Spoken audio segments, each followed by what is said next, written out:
Live to New Jersey, where Sandy made landfall just hours ago. Look at the flooding in New York City. Water rushing into the subway system, leaving lower Manhattan without power. And the construction site of the World Trade Center is underwater. And this crane atop what will soon be New York's tallest residential building continues to sway in the wind hours after it snapped. Sandy is no longer a hurricane, although she still has winds near 80 miles an hour and has reportedly already claimed 10 lives along the East Coast. The storm surge in some areas near New York City is above 13 feet. The rain continues to fall. Storm Team 8 is tracking Sandy and how it'll impact our weather here in West Michigan. First, though, we want to take you to Jay Gray, who's in Cape May, New Jersey, for a look at the devastation along the coast. Hurricane Sandy barreled into the Northeast Monday night, technically downgraded to a post-tropical system, but the storm still delivering a ferocious blow as it came ashore. By all accounts, Sandy is a monster storm.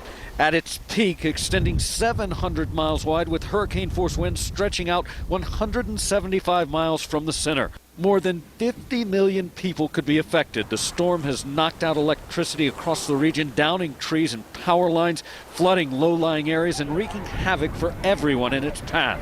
Many listened to the early warnings to evacuate. For those that chose to ride out the storm, an ominous warning from New Jersey Governor Chris Christie. If you're still able to hear me, we need you to hunker down and get to the highest point possible in the dwelling that you're in.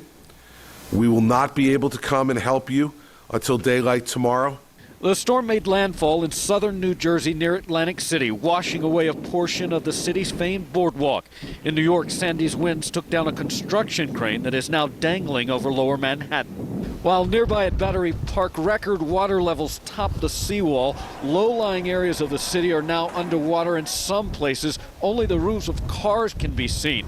Millions are also without power. This is a once-in-a-long-time storm. The surge is very high. We expected it to be high. It's in fact slightly higher than what was forecasted. Now, as the storm pushes inland, residents can only watch and wait for daybreak to see exactly what Sandy has left behind. Jay Gray, NBC News, Cape May, New Jersey. Chief Meteorologist Bill Steffen here in the tracking center now, watching this storm as it came out. It's just hard to believe that it's not a hurricane anymore, but it's still packing a big punch. Yeah, I know. It certainly has some very strong winds with it. Some places still getting wind gusts over 60 miles an hour on land areas. Take a look at the storm as it comes in right now, and you can see it really racing in.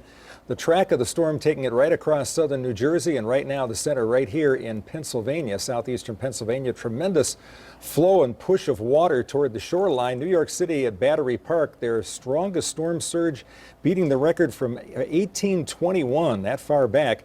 Many locations here with very strong wind gusts, and you can see the snow that's falling in the mountains of West Virginia, rain into the eastern part of Michigan. And if I put a quick track on that for you, we'll see if we can stop her right here for just a second. We bring that into the Grand Rapids area. By about daybreak, we'll start to see some of the light rain push eastward into the Grand Rapids area. Look at some of the wind gusts that we've seen. 124 miles an hour on top of Mount Washington, New Hampshire. You couldn't stand up. You get rolled along like a tumbleweed in the wind like that. New York City, 79-mile-an-hour wind gusts. Much of Manhattan is without power right now.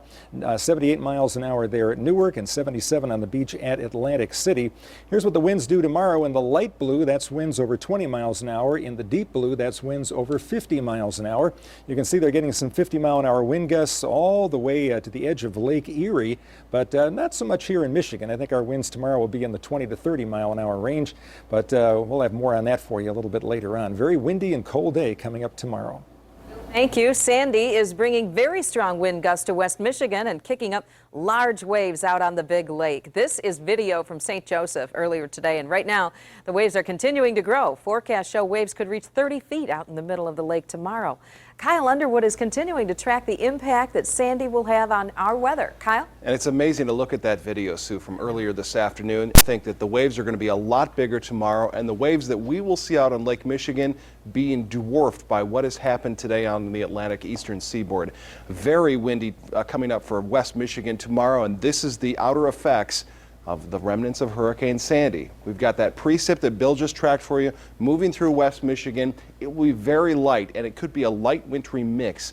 We're not expecting snow accumulations, but don't be surprised tomorrow morning if you see a snowflake or two mix in with very strong winds. Let's talk about these winds and define what strong is. Now, these are sustained winds. The gusts will be close to 50, if not exceeding 50 at the lakeshore. When the winds peak tomorrow, we're talking about sustained winds right around 30 miles an hour. That could do some minor roof damage, tip over a lot of garbage cans, and it's just going to feel uncomfortable out there. The wind chill forecast keeps the temperatures in the 20s for tomorrow morning in terms of what it feels like, and then through the day tomorrow, wind chills don't get above 35 or 36 degrees. So raw and cold for West Michigan tomorrow. Kyle, thank you. Storm Team 8 will continue to track Sandy. Amanda Jarrett will be live along Lake Michigan showing us the waves on daybreak tomorrow starting at 4:30.